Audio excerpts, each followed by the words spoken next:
The British Hammer Dracula series from 1958 to 1974 consists of 9 movies. For parts 1 to 4, see the same named rare view.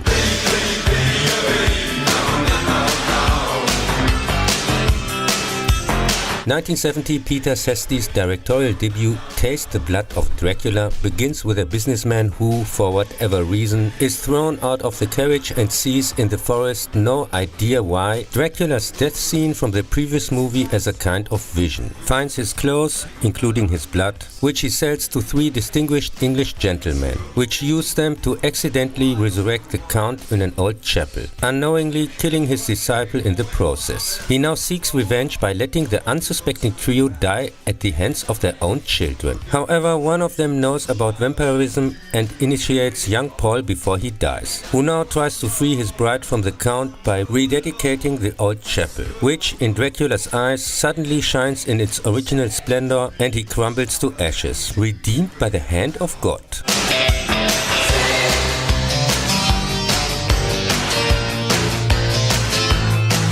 Dracula was not supposed to be here, and you can tell. He seems like a spectator in his own movie.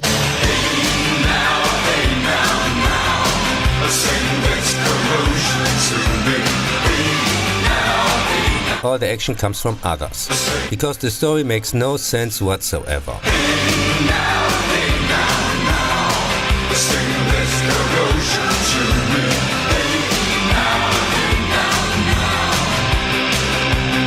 Why the hell should Dracula of all people give a shit about anyone, especially about his followers he never gave a fuck? Actually, the slain student was supposed to rise again as a vampire to take revenge, but Warner Brothers refused to release the movie without Dracula's appearance, which prompted Hammer to persuade Christopher Lee to return and somehow fudge him into the story. Which rather unimaginative Mina replacement, Alice's girlfriend, is again called Lucy, is also again the first female victim, with hardly any Dracula, especially in the second half, is strikingly similar to its predecessor. As there, the unloved boyfriend of a daughter, Paul, he has even the same name as the last movie, is instructed shortly before the end here with a letter to become Dracula's final opponent. And a character suddenly changes sides here too. And Dracula is basically killed by God, even more so than in the last one. The movie got mixed feedback, like not horrible but not really good either. Nothing could be found out about costs and box office. From here on, the Halloween rule applies again, not as good as the last one, but at least not quite as terrible as the next.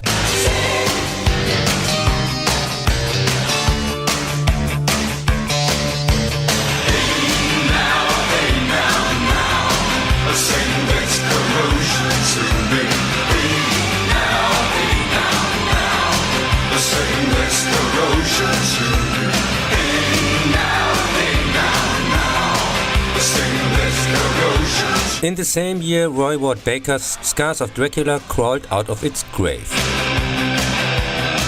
Here, Dracula's remains from the last movie are revived thanks to a giant bat. And shortly after, the residents of a nearby village find his first victim. While the man set off to burn down his castle, all the women get killed by giant bats. But actually only one bat, which they sell us here as several ones. Several years later, I'm sure it was only one, young Paul spends the night in Dracula's castle ruin and is murdered. While searching for him, his brother Simon and fiancée Sarah come across the Count, only escaping with the help of the servant. The local priest explains to Simon shortly before he is killed by the bat how a vampire can be destroyed, and he returns to the castle to confront Dracula, who has Sarah in his power. When he attacks Simon with an iron spear, lightning strikes the spear and the Count falls burning into the deep.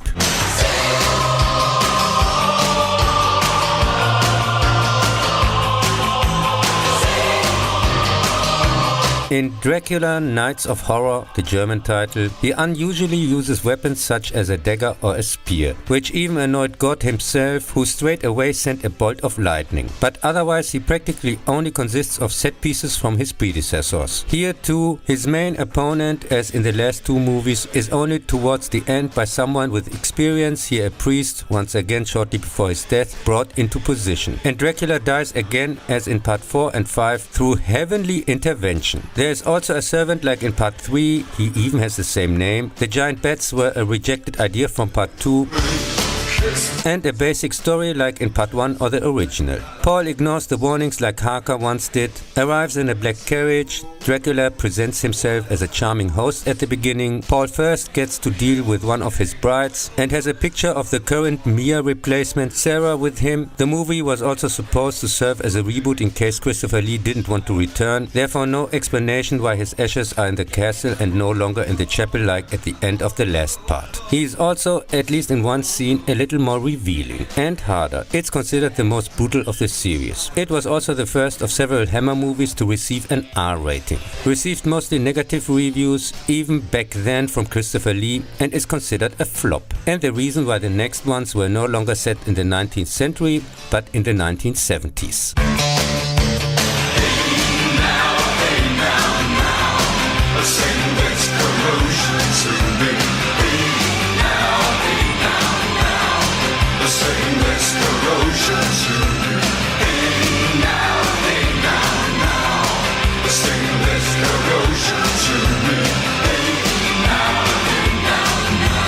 In Alan Gibson's Dracula AD 1972, the Count and Van Helsing die after a fierce battle on the streets of London in 1872. 100 years later, the Count is brought back in a black mass performed by Johnny Alucard, Dracula in reverse, and now wreaks havoc in 1972 London. His victims are young women who reverse Dracula has to procure for him. Scotland Yard asks Van Helsing's great-grandson, who of course looks exactly like his ancestor, for help. He recognizes the connection and fears that granddaughter Jessica, now under Dracula's spell, is in danger. Confronts Dracula with holy water, who falls into a prepared pit and fades to ashes.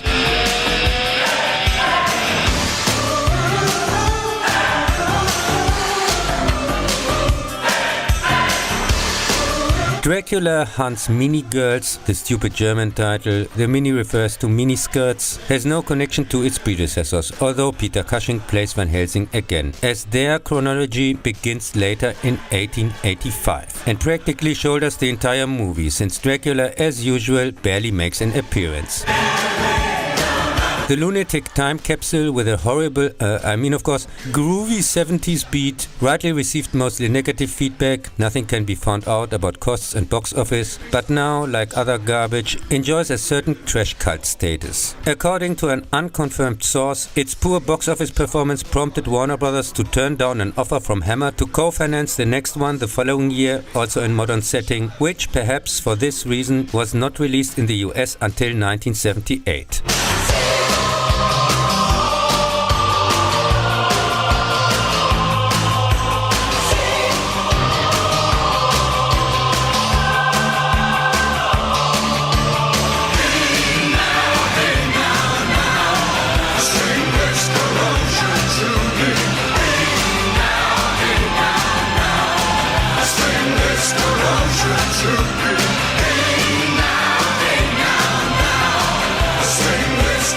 now, 1973 sees the release of The Satanic Rites of Dracula, again by Alan Gibson, as a kind of sequel set in the distant future of 1974. The most important representatives of England from politics, science, the military and industry meet to celebrate satanic rites, so just like nowadays, but under the eyes of a Secret Service spy. Presumably the science fiction element here. In reality, they are the organizers and prevent the elites from being persecuted for their ungodly crimes. The Secret Service assigns an inspector from Scotland Yard to the case, who again turns to Van Helsing. He identifies their mysterious industrial leader as the resurrected Count Dracula, who wants to destroy humanity, which means his food source, with a genetically engineered plague bacillus, because he supposedly wants to die, and make Van Helsing's granddaughter Jessica his consort. In the afterlife or what? After a scuffle between the inspector and one of his followers, the main computer explodes, setting Dracula's mansion on fire along with the plague bacteria. Dracula gets caught in a thorn bush, where he is then staked and destroyed by Van Helsing.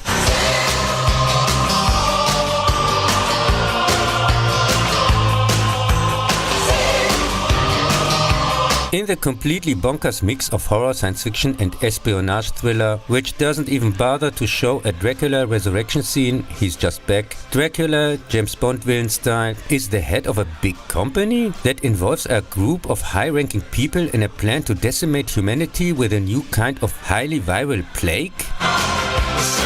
Since 2020 and Count Gates and undead pelts, proven population decimating, gene manipulated poison injections, falsely declared as vaccinations, no science fiction anymore. Count Dracula, CEO, got rightly driven a stake through the heart by critics. It's considered the worst of the series, was a flop and marks Christopher Lee's last Dracula appearance.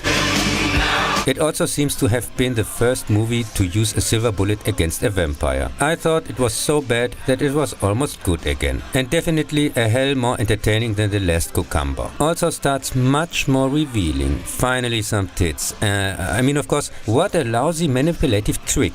And has a real soundtrack. Not the horrible hippie noise like in Dracula meets backwards Dracula. I got nothing to say, I didn't say before. I bet I can.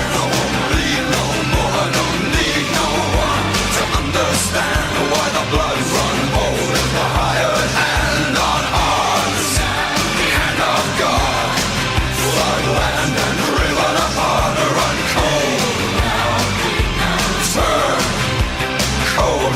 In 1974, The Legend of the Seven Golden Vampires by Roy Ward Baker, who also botched Part 6, tried again unsuccessfully to give the Dracula series a new direction. In collaboration with the Shaw Brothers studio, which provided half of the financing, the plot was relocated to the Far East, incorporating kung fu fight scenes. Here in 1804, Dracula, who for whatever reason bound to his mausoleum, wearing embarrassing makeup, seizes the body of a high priest of the Order of the Seven Golden Vampires, travels to China and begins a new reign of terror. But actually, just like in The Seven Samurai, whose concept serves as an inspiration here as so often, only one village is affected. 100 years later, Van Helsing, after a failed vampire lecture in China where he was not taken seriously, meets the descendant of the only person who was able to kill one of these vampires. And he and his son agree to help 7 kung fu fighters/siblings reclaim their mountain village, which is now the domain of the 7 powerful vampires,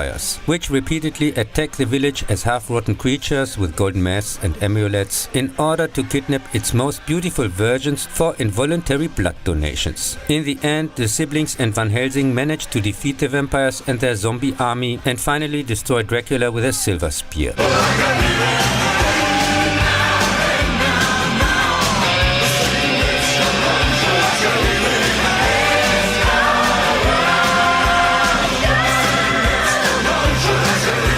The first kung fu horror thriller, according to the advertising, was also the last appearance of Peter Cushing as Van Helsing, as usual the only bright spot. The completely crazy, confusing schlock actually works neither as a vampire horror nor as martial arts action. The so-called vampires don't actually bite anyone in battle, but use swords like ordinary people. The Magnificent 7 kung fu siblings understandably received mostly negative reviews and was not a financial success. In my opinion, however, still entertains due to its curiosity and high trash level. Back then, the Shaw Brothers were dissatisfied with director Roy Ward Baker's work and had the martial arts sequences choreographed by action veteran and co-director Chan Chi. See also the Wuxia special in the Chinese Ghost Story retrospective, which also added scenes to the 90-minute runtime. The Eastern version is 20 minutes longer. The story also appeared in 1977 as comic in the House of Hammer number 4, and the movie was re-released in 1979 after Hammer's bankruptcy in a heavily edited 75-minute version as The Seven Brothers Meet Dracula.